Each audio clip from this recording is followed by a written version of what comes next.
ഇന്നലെ എവിടെയാ കിടന്നുറങ്ങിയെന്നറിയാം?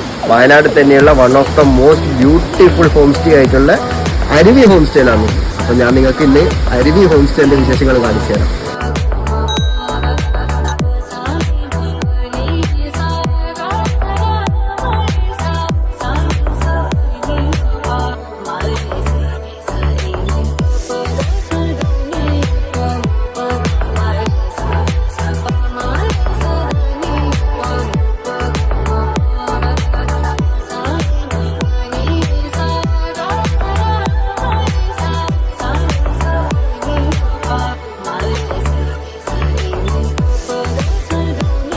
സ്പേഷ്യസ് ആയിട്ടുള്ള ലിവിങ് ഏരിയ.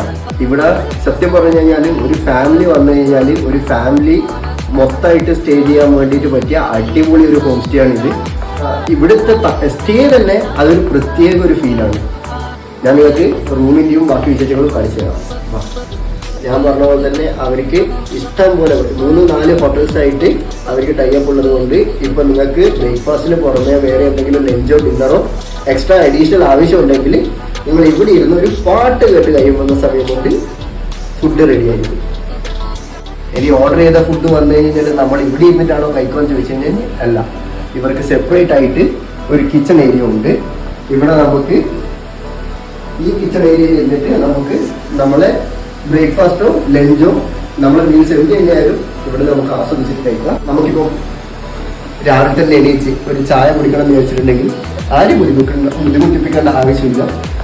ടീ മേക്കർ വരുന്നുണ്ട്, അതിൻ്റെ കൂടെ തന്നെ ഇവിടെ ഷുഗർ, കോഫി ആൻഡ് ടീ സ്വന്തമായിട്ട് തന്നെ ഉണ്ടാക്കി കൊടുക്കാറുള്ളത്.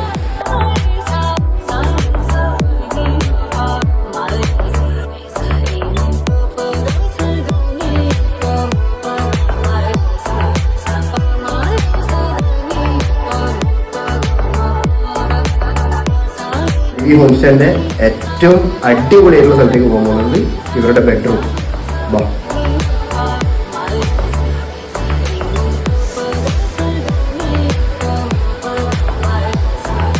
ഒരു ഗുഹേന്റെ അകത്തേക്ക് കയറുന്ന പോലെയാണ് ബെഡ്റൂമിലേക്ക് കയറുമ്പോൾ.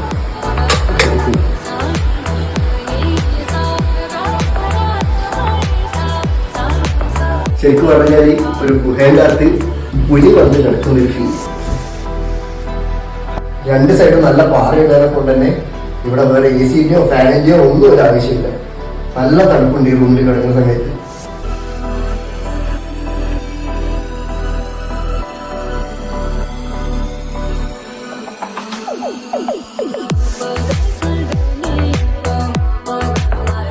നിങ്ങൾ വിചാരിക്കും ഇത് ഇവരെ ആർട്ടിഫിഷ്യലായിട്ട് ചെയ്ത പാറയാണെന്ന്. എന്നാൽ അതല്ല, ഇത് നമുക്ക് ഇവിടെ വന്നിട്ട് ഫീൽ ചെയ്യേണ്ട ഒരു കാര്യമാണിത്. ശരിക്കും പറഞ്ഞാൽ ഈ റിസോർട്ടിന്റെ ഉടമകൾ ഈ റിസോർട്ട് എടുക്കുന്ന സമയത്ത് പ്രകൃതിക്ക് ഒരു കോട്ടവും തട്ടാത്ത രീതിയിൽ ഈ പാറ ഇതുപോലെ തന്നെ ഇങ്ങനെ നിലനിർത്തിയിട്ടാണ് ഈ റിസോർട്ട് ക്രമീകരിച്ചിട്ടുള്ളത്. അതിന് വേണ്ടിയിട്ട് ഇവിടെ ഈ ബെഡ് ഇടാൻ വേണ്ടി മാത്രമായിട്ട് ഈ ചെറിയ പോർഷന്റെ പാറ മാത്രം കട്ട് ചെയ്തതല്ലാണ്ട് ഈ ഒരു പാറയായാലും അതേപോലെയാണുള്ളത്. ശരിക്കും പറഞ്ഞാൽ ഇത് വേറെ തന്നെ ഒരു ഫീലാണ് ഈ പാറയുടെ നടുവിൽ കിടന്നുറങ്ങുക എന്ന് പറഞ്ഞു കഴിഞ്ഞാൽ. അപ്പൊ ഈ ബെഡ്റൂമിനോട് ചേർന്ന് തന്നെ ഇതിന്റെ വാഷ് ഏരിയയും വരുന്നുണ്ട്. അപ്പൊ നമുക്ക് വാഷ് ഏരിയ വിശേഷങ്ങൾ കാണാം. വാഷ് ഏരിയയിലാണ് ഞാൻ അടുത്ത അത്ഭുതപ്പെട്ടു പോയ കാര്യം. നമ്മൾ നേരത്തെ കണ്ട ബെഡ്റൂമിലെ പാറയുടെ ബാക്കി പീസ് വരുന്നത് ഈ വാഷ് ഏരിയയിലാണ്.